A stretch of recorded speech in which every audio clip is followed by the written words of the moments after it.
Assalamualaikum warahmatullahi wabarakatuh. Jumpa lagi bersama saya Rizky Arya Kusuma. Di video kali ini saya mau mereview buku karya Dea Tantyo yang judulnya Leiden is Leiden. Inspirasi hidup, perjuangan, kepemimpinan, dan mata air keteladanan Founding Fathers. Buku ini terbit tahun 2017, diterbitkan oleh Alex Media Komputindo, untuk tebalnya 232 halaman, masuk kategori kepemimpinan dan motivasi. Oke, langsung saja saya akan bacakan deskripsi buku ini.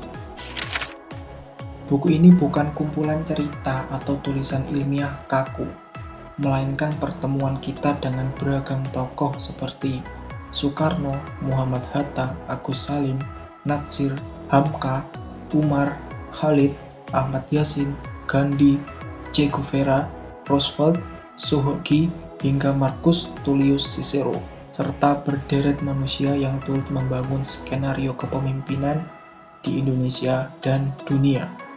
Tujuannya agar kita menghirup pelajaran dari mereka semua. Bagaimana? Menarik bukan? Oke, langsung kita review buku ini.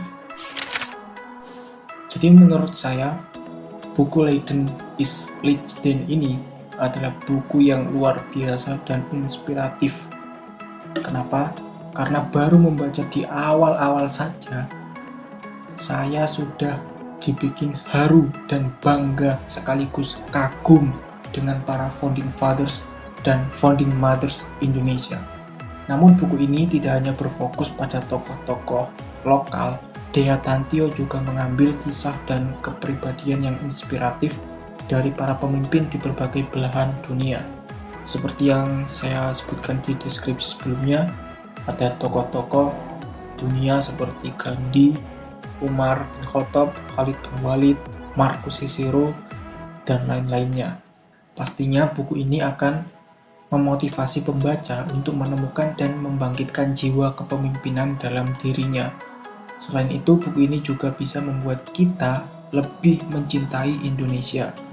Karena kita selalu diingatkan kembali tentang bagaimana para pahlawan, pemuda, pemimpin berjuang dengan memilih untuk meninggalkan zona nyaman mereka dan lebih memilih untuk mengabdikan jiwa dan raganya demi kemerdekaan Indonesia. Leiden is Leiden sendiri artinya adalah memimpin, berarti menempuh jalan menderita. Nah, salah satu bagian yang paling aku suka dari buku ini adalah cerita tentang sosok Haji Agus Salim, atau yang dijuluki dengan The Grand Old Man bangsa Indonesia. Kenapa?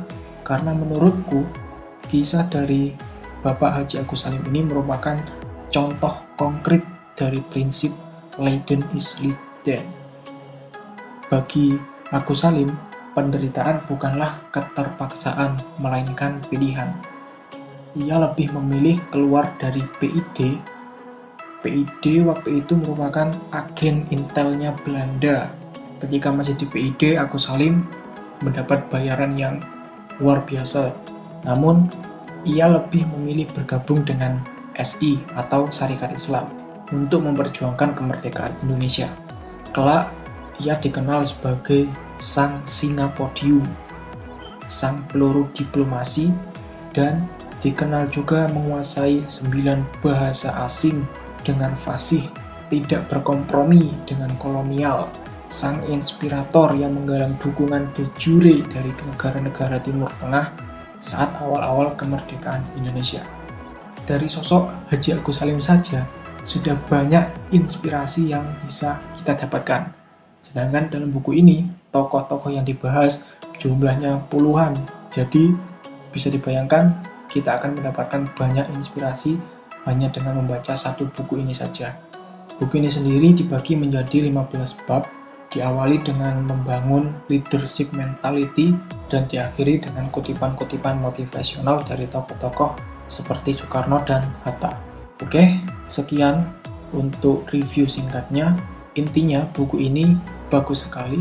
Saya rekomendasikan untuk kamu yang mencari referensi buku tentang kepemimpinan ataupun tentang kepahlawanan tokoh-tokoh di Indonesia.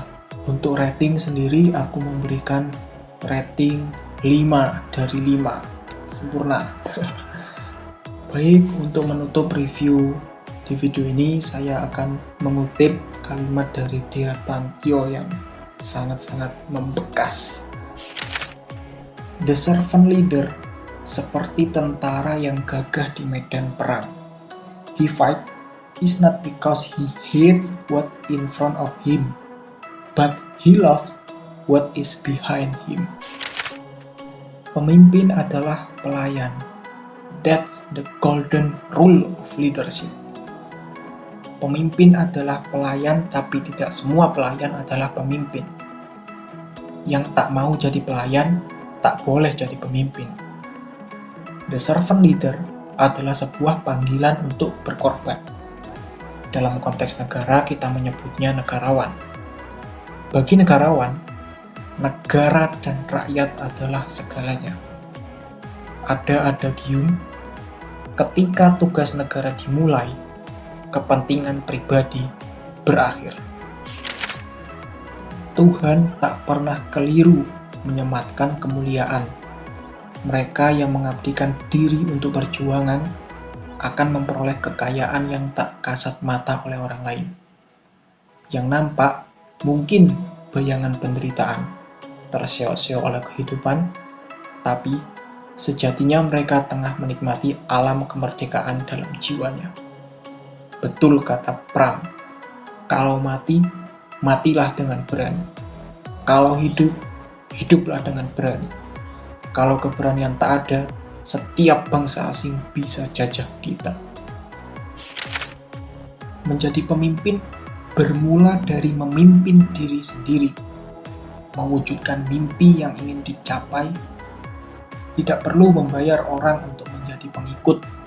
Jika mereka melihat Anda penuh keyakinan berani memimpin diri Anda sendiri, mereka akan mengikuti dan membantu Anda dengan tulus, serta percaya pada kepemimpinan Anda. Dea Tantyo. Sekian review buku kali ini, sampai jumpa di video selanjutnya. Jangan lupa like, subscribe, and komen ya. Salam literasi. Wassalamualaikum warahmatullahi wabarakatuh.